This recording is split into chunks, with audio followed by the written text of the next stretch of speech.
Hello there, lovely people. It's Alex from Nintendo Life here, and I'm joined by two like-minded people, namely Mr. Xeon. I love to time travel. I don't know about you two, but I'm a big time traveler. We can't stop him. He's always traveling through time. And we've also got Mr. Kate. Hello, I am trapped in a time loop, and I've recorded this podcast video 2,000 times, so we better get it right this time, all right? And as you can probably tell from the title, Majora's Mask, it's coming out on the Switch. You can't tell that from the title. Through the Nintendo Switch Online, Nintendo 64 whole shebang.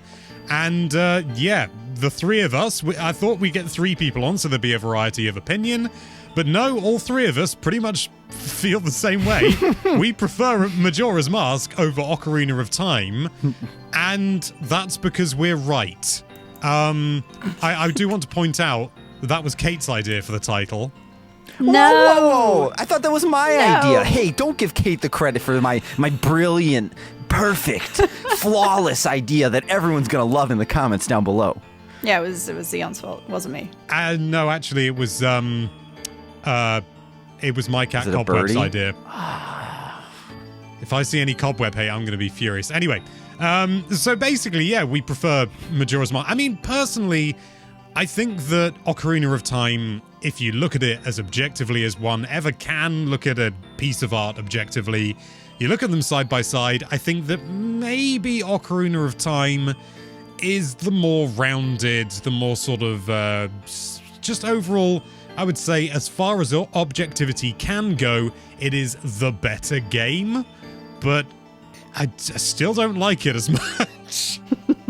Well, so do you guys want to kind of start out by talking about like what we like or like how we feel about Ocarina of Time? That's a good idea. So I guess for me, like I grew up with Ocarina of Time and Majora's Mask, and I played both of the games with my mom, and Ocarina of Time wasn't my first Zelda game, but it was definitely, maybe it was my second or my third. It was probably the first one that I ever beat, and it sort of follows like the hero's journey, like kind of story in a way, right? Not for Legend of Zelda, but just like the themes of that, where like you have this person that finds out that they need to go and like save the world, or they need to go on this big epic quest, and then they sort of kind of change and they grow at the end, towards the maybe more towards the middle of the game, but towards the end too, they grow. Yeah. And they literally grow. Yeah, you're right. Has a nap, wakes up, he's big now. I hate it when that happens. But Ocarina of Time is just such a... I don't want to say that it plays things so safe, but it is just kind of like... It's in a way, it's a standard epic journey. And I think it does a lot of things right. But I guess maybe it's also that I've played it so many times now, but like personally for me, I just feel that I'm kind of bored of it. And I think then when Majora's Mask came into play... I won't talk about my feelings about Majora's Mask. How do you? Why would you do that in this video, Xeon? Well, I'm gonna wait. We're gonna hold. I'm not gonna get to the end of the race yet because it's Ocarina of Time. I agree with you, Xeon. I think it does follow a very, very, very typical story arc in terms of the actual, sort of the basic premise. It's the hero discovers that there's a great evil that's taking over, and there's a literal damsel in distress, and sort of you have to overcome evil, and you have to go on a journey to beat evil and make friends along the way. It's the sort of thing that would, I think, translate very easily into a film, just due to that sort of very, very classic story arc, and it's got a very simple and satisfying conclusion. I do think that the story beats throughout are, in some of the themes, are a lot more interesting. Like, the fact that one of the dungeons is Lord Jabu Jabu's belly. That's always a good laugh. And that's not something that you would necessarily typically find in a game that has a very, that uses the same premise. So I do think that the devil is in the detail with Ocarina of Time, and I think that's what makes it really memorable. But Kate, what about you? I'm going to try and be the voice of dissent because I don't want people to jump into the comments and be like, I can't believe you're all saying Ocarina of Time is bad. It's not bad. I'm just throwing that out there now. It's not bad. Good. It's great. It's a bloody-tastic game. Yeah, but we're just saying, like, maybe, you know, since the game came out, it's been a few years. Maths. And in that time, I think it became kind of the blueprint for your sort of hero's journey games, your RPGs with a hero and a villain. And so, yeah, looking back on it, it's like, we've seen this story a billion times at this point. But when it came out, it was revolutionary. Of course it was. You know, you have this incredible story of this kid who's just a guy. He's just a little guy who lives with all his little friends in the forest. He's the hero of time. He doesn't know that at the start, Alex. I'm telling a story. You know, he wakes up one day and he's got this weird little ball of light that won't shut up, and the tree is going, I've got some news for you. And you're like, what? I was just living in my little tree house having a fantastic time, and suddenly you're telling me that actually I've got this whole destiny and like some messed up stuff has happened and it's my job somehow to deal with it. Don't trust creepy tree men is what I'm saying. Is it a tree man though? I would argue it's a man tree. All right, a man tree. Yeah, he's all like, Link, wake up. Time to climb in my mouth. My tummy's full of bugs. It is weird. It's not something I ever thought about as a child, but it's just like, come inside, young man. Let's, delve into my innards. Creepy.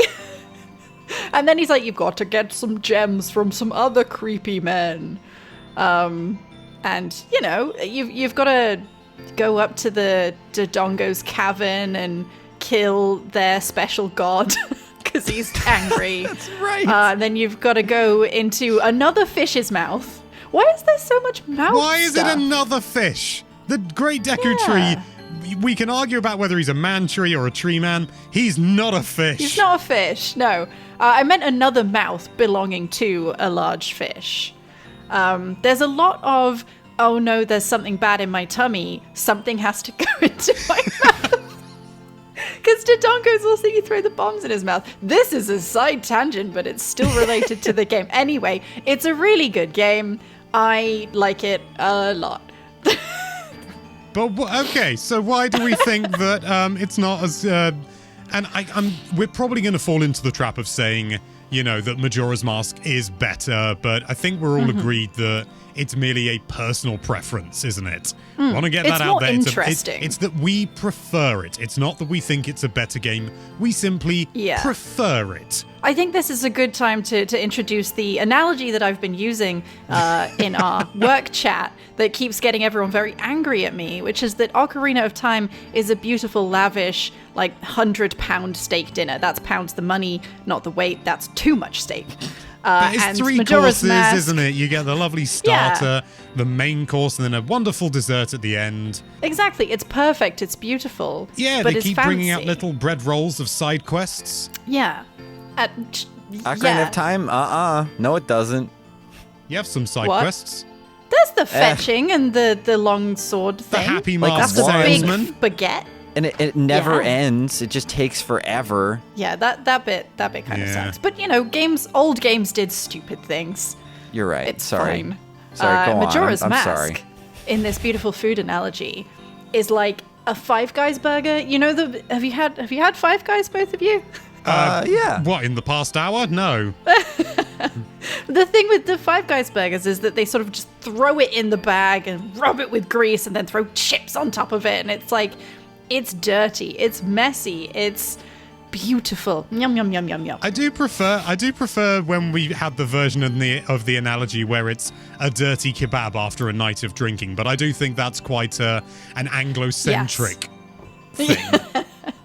Definitely, yeah. I mean, that also works. It's sometimes when you eat something that's like a little rough around the edges, it can be just as good, if not better, than the fancy steak dinner that everything is perfectly proportioned and made by like a Michelin star chef. Each has their place, and I'm not saying steak is bad. Well, I don't really like steak, but that's for another video. Is the beef on the Five Guys burger like potentially raw? Because I think that's one quality I find in Majora's Mask is that emotionally it just all of the emotions are on the table, kind of like I think we may be hanging on the analogy. Yeah, stretching it a bit far. All right, I would just check, just checking on that one. I think the onions are raw. The onions are raw. Yeah. Okay. The onions of narrative, you could say. And someone cried when they cut those onions, so there's that. Yeah. I mean, I cry when I eat Majora's... No, I don't know where we're going with this analogy anymore. No. I would cry too. That sounds painful. It depends which one you're going to eat. But 3DS either one. Go down way- the tree. You're right, that could go down Either easy. way- Digital, you just pretend. I'll eat all the digital copies of Majora's Mask. Nom nom nom. Are we ever gonna say why we prefer Majora's Mask? Of course not. This Yeah. is a YouTube video. Yeah. We're gonna eke it out for another half an hour before we actually get to the point. So I think I'm gonna go in the same way that you did, Kate, where you described the sort of the initial setup of the story as to why I prefer Majora's Mask. Ocarina of Time, it's, sort of the hero learning who they are. Oh, you've got all this responsibility. Whereas Majora's Mask does away with that completely, and instead you are an established hero. You are, well, kind of a forgotten hero in a way. It immediately starts off as quite melancholic, because you're playing as an adult in a child's body, for one thing. Oh, yeah. Because you've been sent back. So you are an adult in a child's body, and you have saved Hyrule. No one knows. You've saved it before it was even in trouble. You're never going to be recognized for what you are beyond maybe Zelda having a bit of an idea because you mentioned it. You go off into the forest in search of God knows. We don't even know why he's gone off that way. But then I thought it was Navi. I thought he's like, oh, I've lost my Oh yeah, my of course, orb. Navi escapes. Yep. In my head, Navi was there, but she wasn't, no. So he's off going to search for his friend. And you're playing as this character, and then all of a sudden, out of nowhere, this imp, this, really not that big of a deal, takes you out, and you're not best pleased. And then it just turns out that this imp has the, power of some sort of dark, forgotten god. And not only are you stripped of all all of your accomplishments in Hyrule, you're not recognized, but then you're stripped back of even your entire self, your body. You're stripped down to a Deku scrub, and you're basically defenseless. Stripped and forced into this, this unfamiliar body, and he just does it for a laugh, not because of some evil intent, for a laugh, and your life is essentially forfeit. And it gets worse, because you progress, you go after the imp, you get to this town, and everyone's like split between whether it's, absolutely fine to keep carrying on, or whether the world is going to end. That's hitting hard at the moment. And it's not even just the, sort of now all of a sudden you're in this tiny body, but you're trapped in this area and the moon's coming to kill you. And what caused the moon? It's the imp again. Why did you do it? For a laugh. This is the thing. It's like true evil. It's not with any sort of intent of power or anything like that, but it's just it's just mischievous, but on a cataclysmic scale. And you've got to get everything back. You've got to relearn everything. And you've got to start over all over again. And yet you are forced once again to do things and then go back in time and have no one remember them. You are never remembered for anything you do in Ocarina of Time at the start of Majora's Mask. And you're never remembered for anything you do in Majora's Mask in Majora's Mask. It's desperate. Yep. It's a desperate, thankless task to do all this. The only reason you do it is because it is the right thing. You could keep reliving the same 3 days and, you just spending all your money or cheating at the lottery or something. But no, you've got to do the right thing. You've got to do the right thing, and that's the point of the game. And it's a thankless task. All because of one bloody skull kid with a fancy face. Is that what you're calling the mask? A fancy face? It is a fancy... What is a mask The if not a Legend of fancy Zelda face? fancy face. I mean, it is pretty. If we wore masks around, oh wait, we do wear masks. Never mind. I can't even. I was just gonna say I'd wear one of those around all the time, but I've never done that, so I'd be a big liar. Oh my god, why have I not thought of a Majora's Mask face mask? Someone think surely has. some of Someone them kind of surely look a has. little weird and scary. Yeah, I've seen some like they're. This they is a different supposed to? tangent, so I'll stay. Yeah, I'll stay away. Yeah, I guess they are. But there's so many other things about Majora's Mask. We're not going to be able to go through all of them, but also a lot of the topics are a lot more hard-hitting and, I suppose, for lack of a better term, adult in Majora's Mask. You deal with a lot more death, and it's a lot more, considering the fact that nothing is permanent in this game, you experience 3 deaths that are completely permanent. Like, even the bosses don't die. They come back to life if you go back in time. But, you know, the 3 Dooblies that you take the form of, you know, I want to say, I've forgotten the names, but there's the Deku Scrub, there's the Goron, and there's Mikau, the Zora. I want to say Darunia for the second one, but that is not... Is it Darmani? Is that it? Darmani sounds that right. That sounds Yeah. about Is that- right, yeah. yeah? There's a lot of D's in Gorons. Nice. Yeah. We never learned the Scrub's name, but spoiler alert, it's the butler's son, and that's heartbreaking as well. Yeah. And that's only really hinted at. He's like, oh, you Yeah. remind me of my son. And you're like, oh, cool. Whoa, that's me. Sorry. Because, yeah, and they basically give it away in the credits, don't they? When you see the butler yeah. weeping over the Deku Scrub, like, looking tree that you see in the Oh, very yeah, early yep. parts of the game. So the imp not only turned you into something else for a laugh, but literally sucked the soul out of a creature in order to do it. For a laugh.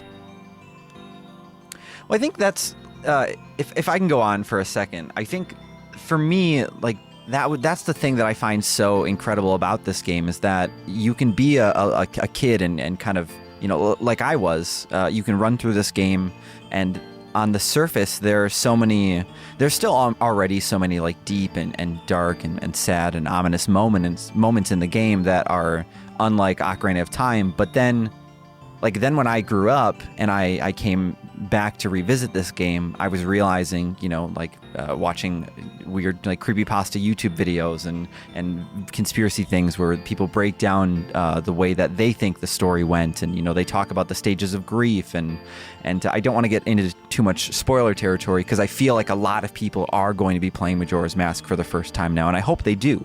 But there are just so many darker theories and ideas that are just way beyond the surface that you can find if you look for it. Kind of like that, you know, how the Deku Scrub is more, it's implied, it's never really confirmed until the end credits, and same with the fact that you know, we see there's so many like different side quests. I think that's probably my favorite part of the game is just how many like fun little tangents you can run off and have fun with. I never thought beyond Xeon, would be interested in tangents.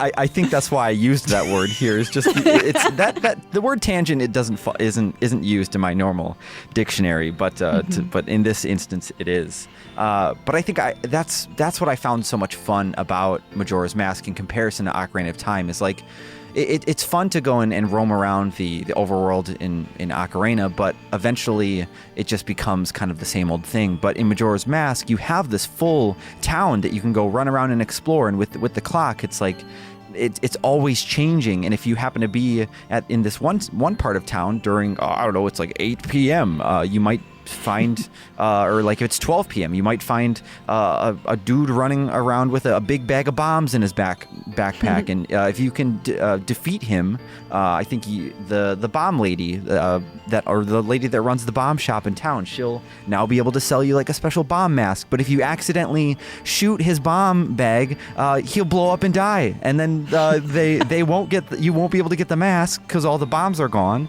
and then you just have to restart. And like that's not even really like the deep, you know, stuff that I was trying to get into there. But I think there's just Majora's Mask is such like a unique playground in comparison to Ocarina of Time. Ocarina of Time is very scripted in the fact that like it's very like go do this, go do this, go do this, and you don't really have many options. But Majora's Mask, it gives you the opportunity to fail, and you might see something unique in turn, and you can go back and try it again. And I feel like the devs just had like so much fun making this game, and I remember hearing that it sounds like it was pretty stressful because I think Aonuma stated that they made it in like a year, and that sounds awful, but it at least looks like they had a lot of fun from the outside because it's just so weird. I really like what you brought up there about the bomb lady and everything, because yeah, the game does allow you, in a completely different way to Ocarina of Time, it allows you to fail in a narrative and canonical way, because you can canonically, in the sense of the game, just go back to the start and restart things. You can fail spectacularly, but not in a way that means that you die and you start again or anything like that, but in a way where, you accidentally don't complete something in time, or, sort of you don't complete the best mission that I don't want to go into too much, which is fantastic. And, you fail at that and it's like, oh, yeah, no, time's still passing, it's not, the world isn't stopping because you didn't, hit all the rupees in a mini game. There are actual consequences, and you can undo those through the use of time travel, but I think it's a tremendous way of doing it. Yeah, and there's also, if you're into, parallel universes and all of that, there's the knowledge that in a parallel universe, that all happened. You left that behind. You ruined someone's life, and you can't undo that. I mean, sure, it's a video game, but you ruined someone's life and you blew up a guy. And you should live with that forever. And there's also the fact that, and it's something that I wouldn't say annoys me, because I think it's actually very good and poignant and actually makes, even if it was unintentional, a very good point, is that you can, you've got all these things to do, you've got all these people to help, all these problems to solve, and you go back to the start and it's all been undone again, not only your failures, but also your successes are undone. And so you can start the day, you can be perfect throughout the whole day, you can, excuse me, you can try and do everything, absolutely everything, but it is impossible. You cannot do everything. You cannot save everyone if you want to actually complete the game, because there just isn't enough time. Yeah, there's no perfect run. You just can't. As far as I'm aware, it's not possible, because there are things that overlap and things like that, and as a result, you will, in what is essentially when you go through and you complete the game, which is arguably your final sort of 3-day cycle, you can't save everyone. You have to be selective. Who do I save? Who's worth saving? And that's a big ethical pickle right there. And that's one of the tough things as far as the where the story, I don't want to say it falls apart, but I think the fact that Link can go back in time and some things are saved, he gets to keep this mask, or he has this equipment item now that he gets to just keep for the rest of the game. And it's like, well, why does Link get to keep those, but he loses his money and his game wouldn't grips work. onto it really tightly. Okay. The game doesn't explain that, I don't think. So I thank you, Alex. I thank you guys. I think it's in the manual. It would be. And it's definitely not a crutch for gameplay's sake. I mean, every time loop game has persistence, or else it would be impossible. All very boring. To say the reasons I like Majora's Mask, first of all, Majora's Mask for game writers like me is great, because it has so many really interesting, really messy tropes that are very easy to spin out into what amounts to basically an essay. You can talk about how Ocarina of Time is very much a typical hero's journey, and the Majora's Mask is sort of like a dark, broken mirror of it. They literally used a lot of the same assets in different ways. So you've got the Happy Mask salesman who, sure, he was creepy in Ocarina of Time, but he was just a guy, and he's barely part of the story. And he becomes this major part of Majora's Mask, and he's very unnerving, and he's bouncing all over the place. And then you have reused songs like Song of Storms, I think, is reused, and maybe the Sun song and the Scarecrow song. Those are all I don't think reused. the Scarecrow song's in it. Is it not? Well, no, you have to Really? make the Scarecrow song, don't you? Yeah, you do. Exactly. Yes. So it could be if you make it the same song, but It could, yeah. You could be the like, game wow. just won't acknowledge it. No, but you'll know. I think my favorite thing about Majora's Mask today, because it changes from day to day depending on what essay I feel like writing, is that we very rarely get stories that sort of take the hero's journey and make it really messed up, Ocarina of Time is the typical Like, you need to save the world. You are very powerful. You do have to go to sleep for 7 years, but then you are the most powerful person. You have this magical sword. You have the bow of light. You can defeat... I was going to say Bowser. You could probably defeat Bowser, too. I reckon Link could take Bowser, yeah. Yeah, easy peasy. Bowser's all soft on the front, so you just stab him and he's dead. If Mario had a sword, easy. But no, you can defeat Ganon and Ganondorf, all flavors of Ganon. And so it really is, it's about power. It's that power fantasy that games are usually about. And then Majora's Mask, you are a child again, and you are utterly powerless because, as you've said, Alex, the day keeps repeating and you keep losing everything. It is a game about loss and grief. And even at the end, spoilers, even at the end, you've saved the world. You've helped reunite the Skull Kid and his weird naked giant friends. So you've done it. You saved most people. And the final shot, I think, is just Link walking back into the forest. That's so sad. Yeah, it's kind of, after all that, it didn't mean anything. Yeah. He merely brought things back to normality, and not in a way that anyone is going to even really remember or appreciate. Because he's just a kid that turned up for 3 days and helped a little bit. Yeah. Like, they don't have the background. They don't have the memories. They don't know that he spent, like, probably months helping, because he didn't in their timeline. So, in the end, he doesn't belong in Termina. Termina. He doesn't belong there. He's a little Hylian kid. He has to go back to Hyrule, and I don't think we ever really leave Hyrule again. No, That might be wrong. I suppose you can make the argument the Wind Waker is outside Hyrule. It's above Hyrule. It is. That's still outside. You know, if I'm on top of a house, I'm not in the house. I guess so. Yeah. Especially if the house is underwater. Link's Awakening goes in like a different direction, but Oracle of Ages, Yeah. Oracle of Seasons. Actually, there's Oh, quite yeah, a few you're right. games, aren't there? darn But, like, you mainline. handhelds. Big boy games. Big boy those, games. as we call them in the biz. Yeah, those are mostly in Hyrule. That's where Link belongs. He's the hero of Hyrule. He's not the hero of Termina, except for this one time that basically no one remembers. So in the end, it's this story about it's about a lot of things, but I would argue it's about sort of growing up and realizing that you can't save everyone, and B, sometimes people won't remember you. They won't remember what you've done. You're not part of their story. And I think especially following Ocarina of Time, when Link remembers everything that happened in Ocarina of Time, because he did it, and he knows that he was this powerful, 17-year-old child with a sword. I think he's like and then 14 he had to, or something. 14. Yeah. Oh, God. Yeah. Like, too young, but very powerful, with cool hair and a hat. And he has to be booted back into his... And earrings. I was hoping you were going to mention the earring, because, where did he get that from? Does he not have earrings as a kid? No. I don't. I mean, I don't guess think No he child does. does. Well, Definitely It's illegal. do.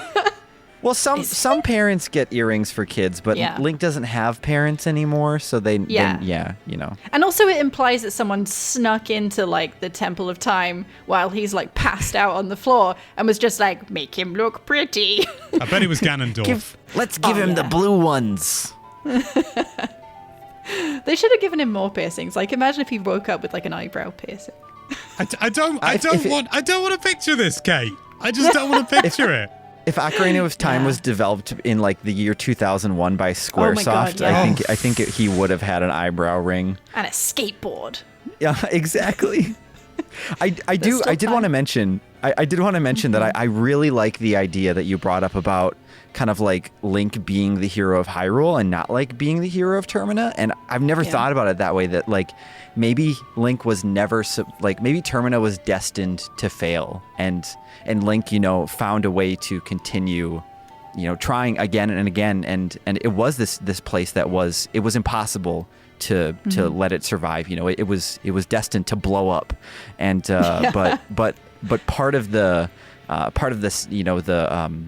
the fact that it you know, the fact that Link was able to save it was also like the fact that he had to, you know, walk away from it without anybody knowing, you know, who he was or what he did. And I don't know. I've never really looked at it in that way. And I think that's super interesting that, you know, he's not supposed to be the hero of that timeline, but he did it anyways. And then he had to leave. So no one found out. I also really like what you were saying in the same sort of area, Kate, about how messy it is, and again, how, you know, nobody knows what Link did.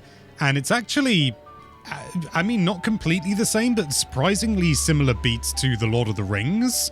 Because the main hero, Frodo, he's nothing special. He's not a child, is he? He's like in his 40s or 50s, I think, when he goes off. He's pretty surprisingly old. He looks good for his age.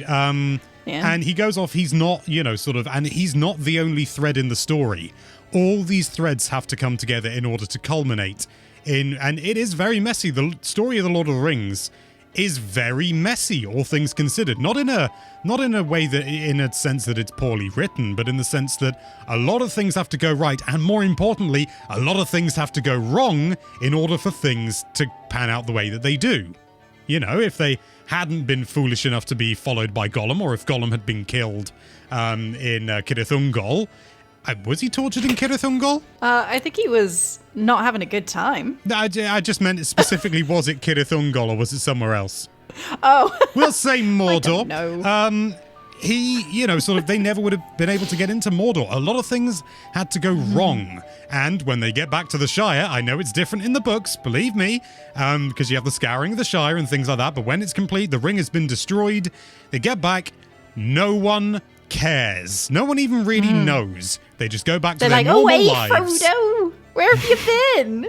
Mr. Frodo, I got your pint right here from your gaffer. You've been getting mail for months, Frodo. The Sackville Bagginses have moved in. Actually, didn't that happen in the books?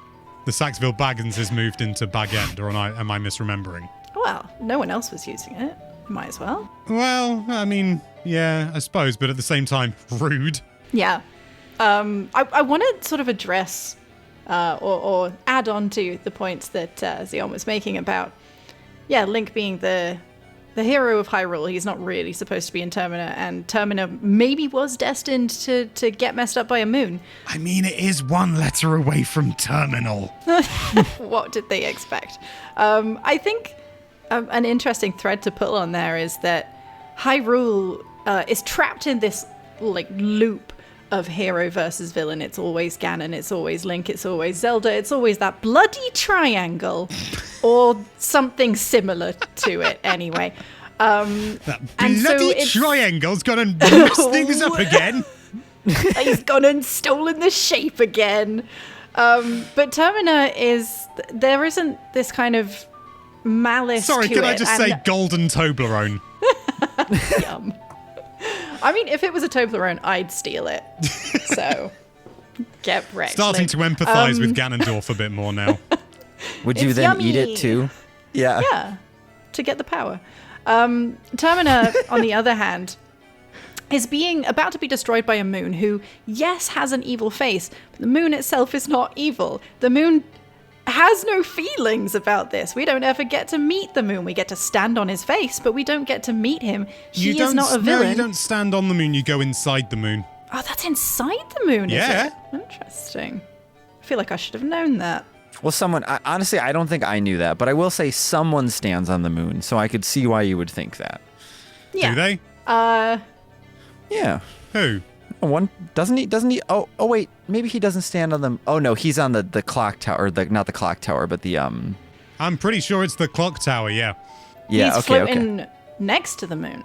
That's right. He could probably just reach out and touch it. Anyway, my point is Tune in next that the time moon... for another episode of Prepositions with Alex, Kate, and Zion.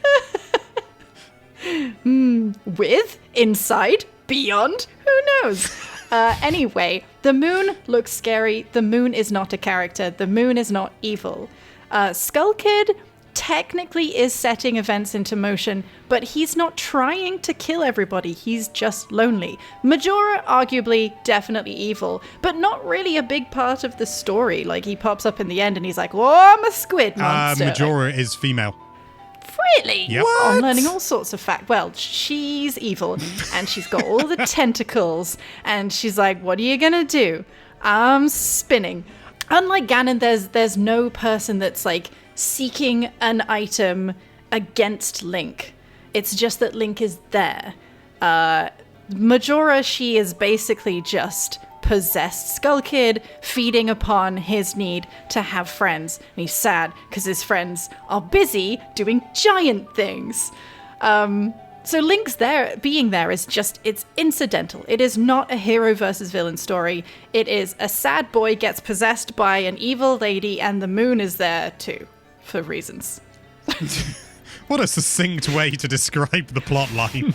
I mean, I think it's interesting specifically because it does tie in again to that messiness. Like, actual stories in real life are not clear-cut. They're not black and white. They're not good versus evil. Some things happened and then some other things happened. And Majora's Mask is much closer to some things happened, which I think is one of the reasons I like it more, because despite being about magic and moons and masks and all the other M's, it is kind of relatable. It is about grief. It's about growing up. It's about loneliness. Whereas Ocarina of Time, can't really relate to it much. Apart from the chickens. I've met chickens.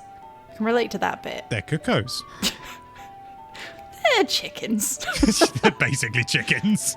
I think my favorite part about the game as well is that, you know, like we've talked a lot about how kind of like silly and weird, like on the if you pull yourself back, I feel like the story can sound pretty just ridiculous and like, you know, unrealistic in many ways. But then the game has so many human qualities about it, you know, like you'll get to run around the town and talk with the postman who feels like he has to deliver all these letters still in life. I don't remember what side of the fence he's on, if he, you know, isn't worried about the moon crashing down, but you'll encounter some people that are just, you know, just still having a laugh and dancing and enjoying their lives, and then others are completely crumbling and falling apart, and they're throwing everything away and hiding in a closet, and then, you know, in a few days, if you don't stop it, the moon comes crashing down, and everybody that you've spent time getting to know dies. They're just completely dead.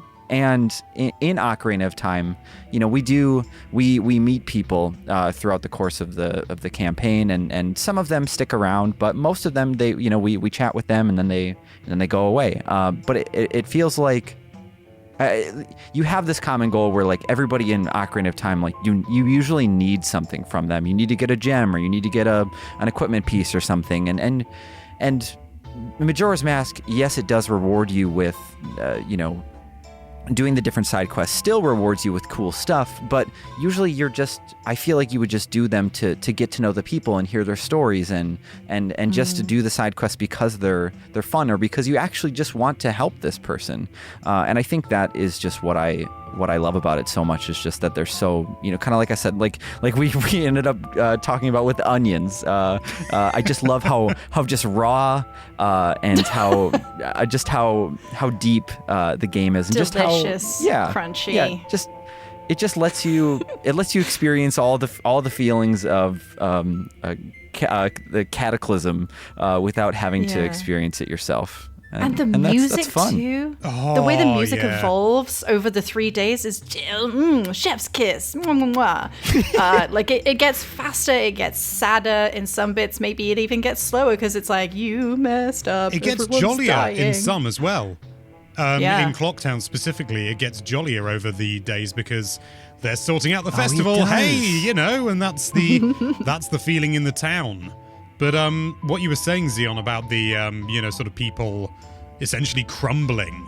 One of the characters, and Kate, I'd be curious to know if you knew this, but one of the characters, the swordsman, is all like, I'm not afraid of the moon. I'm gonna slice it into pieces using my sword, as any good swordsman would. And on the final day, he's not there anymore. You can actually blow open a wall and find a hidden room, and you'll find him in there cowering.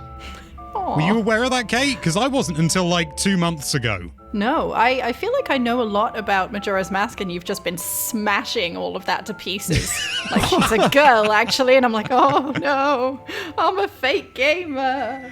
But that's kind of the coolest thing about the game, though, is that you can play through it once, twice, and you'll still just keep finding new things that I think because of the way that we get to like learn these characters, it feels like these little tidbits are important. Where in some games, I mean, like an extra piece of dialogue or seeing them in a different light might not feel as rewarding. But I think because of the way you get to learn and like you get to connect with these people, it feels like Alex finding that is such a, it had to have been an incredible feeling. Like all these years later. I didn't find it. I just found out about it on the internet. Full disclosure. Oh, but I guess, still just to like, even just to learn like something new about it was this still game. like, yeah. What? I've played this game about 15 times. How on earth have I never found this out? Because you wouldn't think to blow up that wall. Why would you? The game doesn't give you any hint. But they still, and I think that that's one of the most rewarding and one of the best and the creamiest and the sweetest parts of gaming is that you can hide content from the player. And if you've got the cojones, you can hide it from the player and all the players. And if you're happy with it, they may never find it. And if you're okay with that, I think that makes it even more amazing when it is found. Yeah. I think, okay, I'm going to go on a very brief tangent. I promise it'll link back. Before you do, can I just very quickly make a statement? Please do. Ocarina of Time is a fantastic fantasy narrative. Majora's Mask is a fantastic narrative with fantasy elements.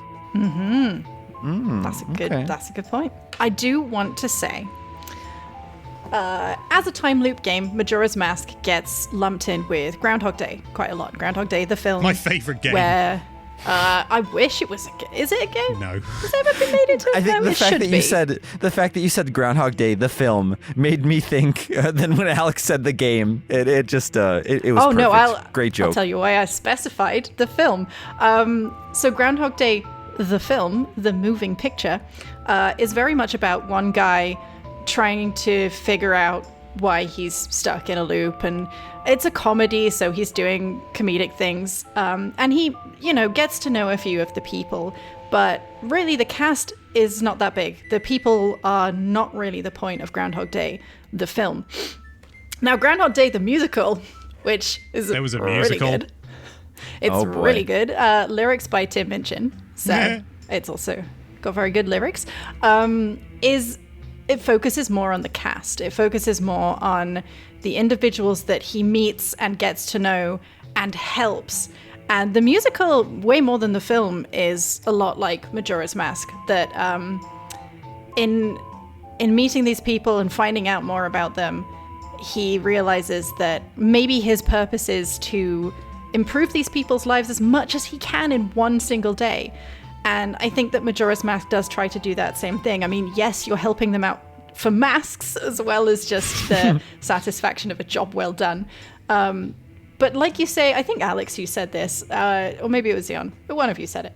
It was definitely a boy that said it. It's going to turn out that you said it, isn't it? I hope not. One of the reasons that you're helping these people out is because you want to keep pulling the thread. You want to know what this one person does for 3 days. You want to follow them. And sometimes it'll lead you to a story and a mask, like when you follow the bomb guy back to his little hideout. And you have to do that really annoying puzzle. Sometimes it does take you somewhere, and sometimes it just takes you to Sad Town. Like the side quest that I think is the one you were talking about earlier, Alex, which involves two people, has a lot of threads to pull on. Then I don't actually think you can complete it in one go. Maybe I'm wrong. But you have to like follow one of them and then follow the other and then talk to other people throughout the town, and you're slowly uncovering this story, and you get really invested in these two people and like the difficulties that they've been going through, and like how can you actually help? And in the end it turns out you can't really, and maybe that's enough that you can get them together, but beyond that everyone's still gonna die. But you tried. and you got to know them.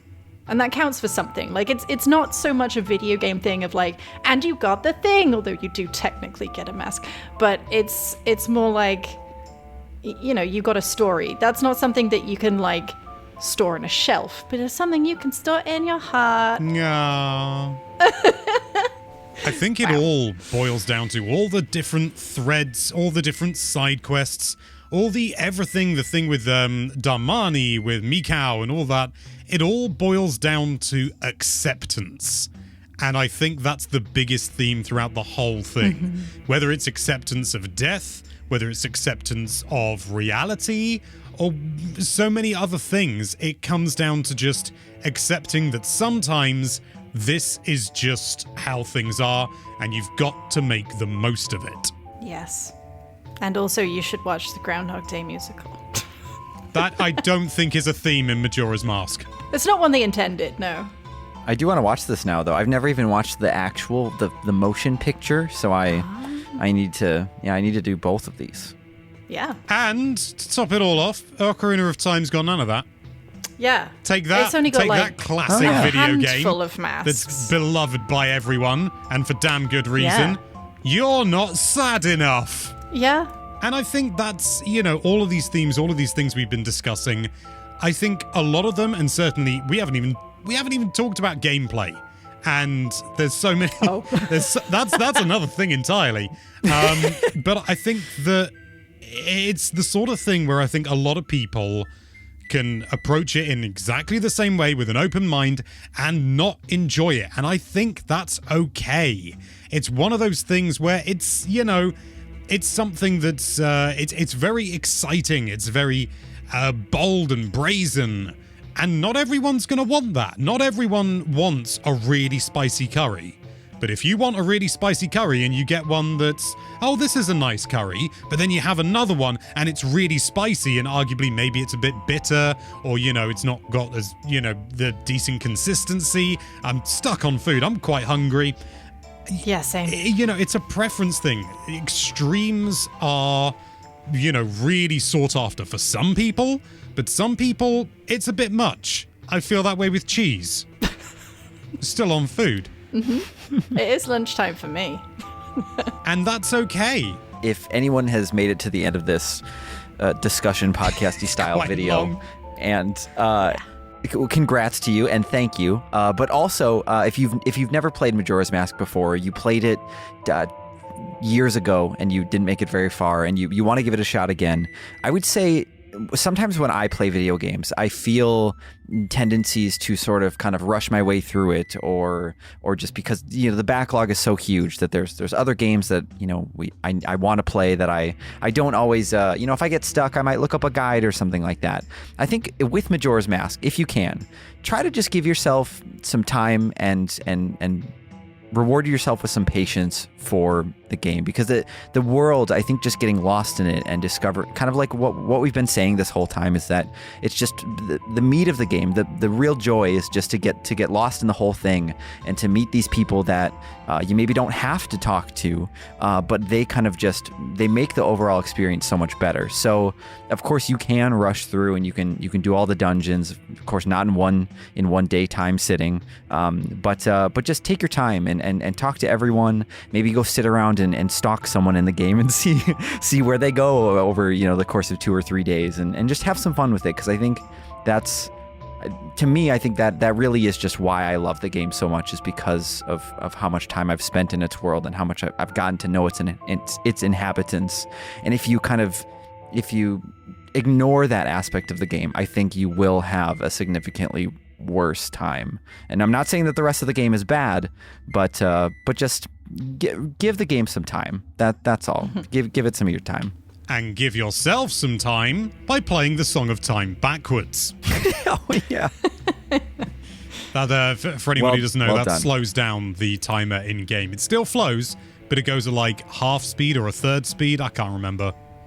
Yeah, so I guess look that up. That's one thing you should definitely look up. That's a very good tip. I mean, you don't need to look. I mean, you just play the Song of Time backwards. Well, I would say it's definitely a game you want to play with a guide. My first playthrough in quotes was watching someone else play it, which helped when I got to play it. And then I was like, oh, I know I know where to go. But you don't have to do that. But a guide would help. There's a lot of things that are hard. Yeah, I think, and I guess maybe I should correct myself too and say that I don't think that using a guide is a bad thing. Like, definitely, please use one if you get stuck. But I know, like, I'm the kind of person that will like get quickly frustrated if I can't figure something out. And I think there's a bit of fun in I think there's a bit of fun to be had if you fumble in Majora's Mask a bit. So that's all. But let yourself fail if you need to. Yeah. If it means you learn a lot more from a mistake than you do from a success. Very wise. You might kill a bunch of people, I'm not the first person but to say that, and I will no doubt not be the last. Somebody please say it in the comments just to prove me right. Kate, did you have anything else that you wanted to throw out too? I like Majora's Mask a lot. I think sometimes it is a pain to play, and it's very easy to put down for a long time, especially when you get to the later stages where things are really hard, and it gets a bit water temple-y, but I think it's worth seeing through to the end. I have no problem with the water temple in this game. Can't remember its proper name.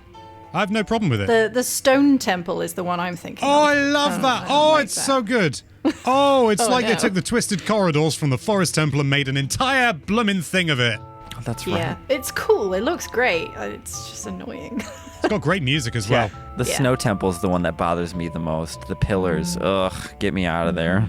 But that's a topic for another time, because, good lord, I didn't think this would be this long. But that just goes to show how good this all is. But let us know your thoughts on Majora's Mask in the comments down below, and in relation to Ocarina of Time, or by themselves. Maybe you just like the letters. But thank you so much for watching. If you like this video, then why don't you oh, watch out, that subscribe button is coming to crush you. And be sure to check out nintendolife.com for all sorts of lovely Nintendo related content. Thank you again for watching. Bye-bye. I can't play many things on piano, but I can play the Song of Healing. Oh, me too. I used to play it on my iPad. Dude, it never works, though. Never works. I'm still sad.